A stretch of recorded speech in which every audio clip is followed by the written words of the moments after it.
ទាំងឡាយរក្សាអារម្មណ៍មិនគោ បាទក្រុមភ្លេងព្រាមគូរងបាទកំពុងតែបន្តដំណើរដង្ហែអត់ស្រ័យបាទ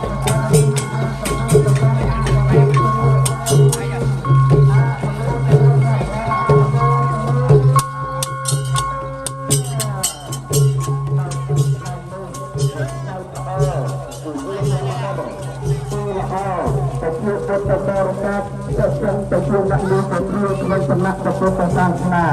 ដែលលើកបានថាអង្គប្រធានទានត្រូវតប្រស្វត់